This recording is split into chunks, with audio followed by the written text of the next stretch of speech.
Well, hello and welcome back. J.P.'s World of Wrestling. I'm your man, J.P. Well, it's January, and you know what that means? It's Royal Rumble time. That's right. Today we're talking about the Royal Rumble.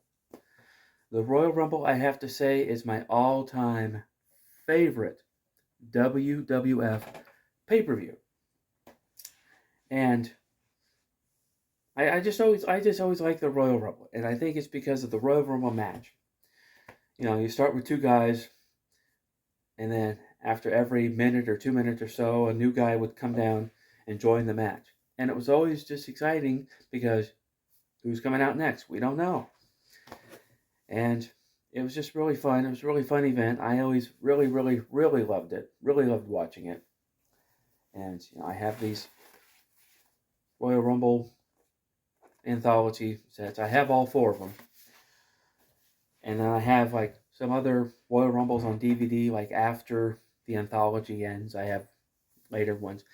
Now, I still watch the Royal Rumble even today when it comes out. I'm not as much into it because at some point they just got predictable. At some point, like certain guys come out, and then you just know that whenever they get eliminated, they're going to do some tricky thing where only one foot touches. Like maybe they'll jump over to the guardrail, but oh, only one foot touched. So they're not really eliminated. So then they'll jump. It's just, you get that every single time, and it's really predictable, and I just get tired of seeing it. Just give me something new, please. But that's not what the WWE does now. I don't know who they're appealing to, but not us old school guys. But the early Royal Rumble events were awesome. The first one was just on regular basic cable, and Hacksaw Jim Duggan, of course, a big victor there. But then they started doing it on pay per view. And then over the years, it's just become this phenomenon. And I think after a certain point, though, the Royal Rumble winner, the match winner, would actually get a title shot at WrestleMania. And that was like the big prize. But before that, if you won the Royal Rumble, you were just the winner. You didn't really get anything special. But being as how Hulk Hogan won two in a row, he didn't have to face the champion at WrestleMania because he was the champion.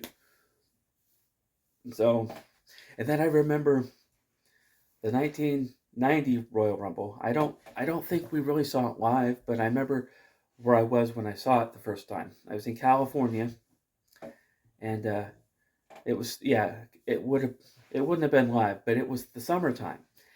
But it was the latest one to come out on video because it had just happened like earlier that year. So I was in California visiting some family, and we were at the video store, and they lived on a military base. So we were at the video store, I think on the military base, and we saw Royal Rumble 1990. And so we brought it home, we rented it, we watched it. I remember my uncle had some kind of snide things to say about it while we were watching it. Thought it was ridiculous. And my dad thought it was ridiculous. And that's fine. I'm used to people making fun of wrestling. You know that stuff's fake, don't you? It's just fake. Don't you know that? It's fake. I get so tired of hearing that. Yes, we know what wrestling is. Just leave us alone and let us enjoy it. But no, it was the Royal Rumble 1990, and we watched that, and it was really fun. And then I remember the next year seeing it on home video, the 1991 Royal Rumble.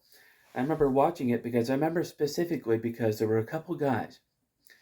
There was Greg the Hammer Valentine and Rick the Model Martel. Both those guys were in the Royal Rumble match for just like a really long time. And I remember Gorilla Monsoon on commentary saying, oh, these guys have been in there 20 minutes plus, 30 minutes plus. I think just after 30 minutes, Greg Valentine was finally eliminated. But then it wasn't until like 20 minutes or so later when Greg or Rick Martel was finally eliminated by the British Bulldog. I mean, British Bulldog finally clotheslined him over the top, but he lasted just like a really, really long time. And I remember that specifically because I remember like the next couple years after that, Gorilla Monsoon tried to like call out the times of certain guys that had been in the ring for a long time.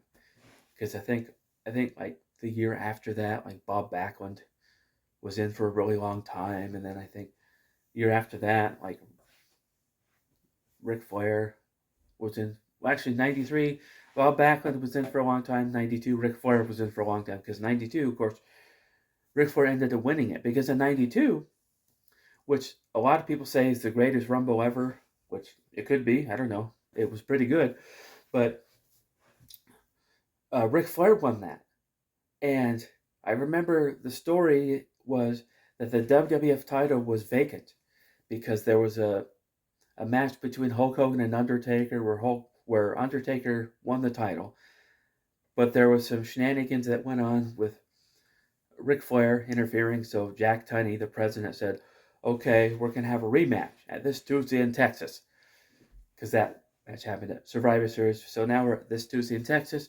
They have a rematch. Hulk wins, but he uses a steel chair on the Undertaker, and he pushes Ric Flair into Jack Tunney. And so Jack Tunney sees all this, so he strips Hogan of the title, and he puts the title vacant and puts it up in the Royal Rumble. And so obviously Ric Flair wins the Royal Rumble, wins the title, and but then instead of feuding with Hogan, we all know what happened. He feuds with Savage, Macho Man, Randy Savage.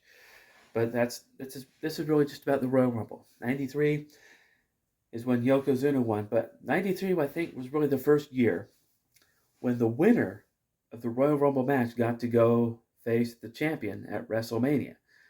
And so from that point on, there was really something at stake in the Royal Rumble match. But I just always enjoyed them. I just always thought it was just a really fun pay-per-view.